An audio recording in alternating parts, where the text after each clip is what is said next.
Ciao everyone, happy T-minus 200 days to go until the 25th edition of the Winter Olympic Games, Milano Cortina 2026. Here's a rundown and recap on some of the many updates over the last few months and the latest headlines as we continue to count down toward the Olympic Games. The Milano Cortina 2026 medals have just recently been unveiled. The design is meant to symbolize the union of the two host cities, Milano and Cortina, along with the soul of victory and the effort it takes to achieve it.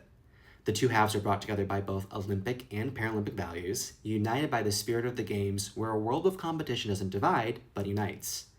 The Olympic torch was also already unveiled, and it's named Essential, in a tribute towards excellence in Italian design. It was crafted to be a perfect balance between technology, innovation, and sustainability. On the hockey front, after a 12-year absence, NHL players will be returning to the Olympic Games.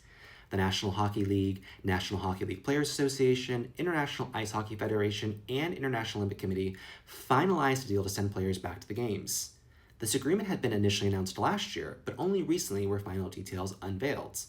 Part of the deal also leaves the door potentially open for NHL involvement in the 2030 French Alps Winter Olympic Games as well. Milan Malpensa Airport, one of two key airports in the Milano region, has announced a €30 million investment for modernizing, with a large emphasis on Terminal 1 being updated in time for the hundreds of thousands of athletes, press, and spectators the airport expects to handle during the Games.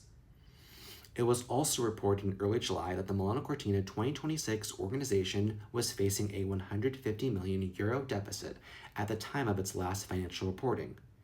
As the Games get closer, personnel costs have gone up, over 55%, with the number of employees rising from below 300 to now over 400, as expected. Revenues, however, reported strong growth, increasing over 180% over the last year, and it was noted that the current deficit will be recovered through additional incoming revenue streams expected over the rest of 2025 and 2026.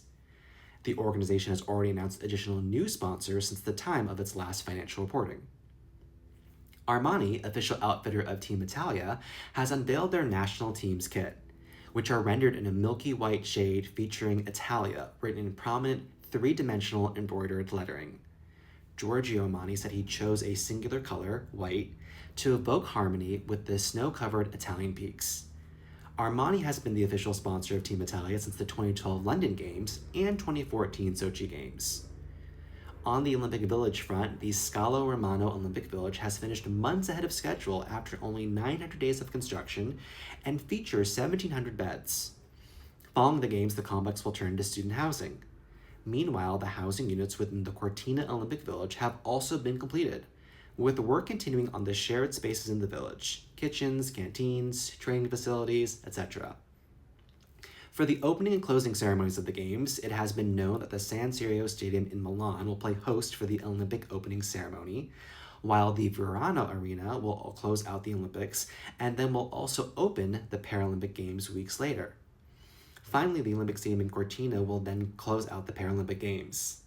Milano Cortina 2026 CEO Andrea Verniera also just recently shared that even though athletes will be spread out in different clusters at the start of the Games, the hope is all can still march and participate at the beginning, even if they aren't at the San Siro Stadium in Milan. He also shared that the plan is to still have two Olympic Cauldrons, one in Milan, one in Cortina, that will both be lit at the same time. Stay tuned for much more over the next 200 days as we continue the countdown to the 2026 Milano Cortina Winter Olympic Games.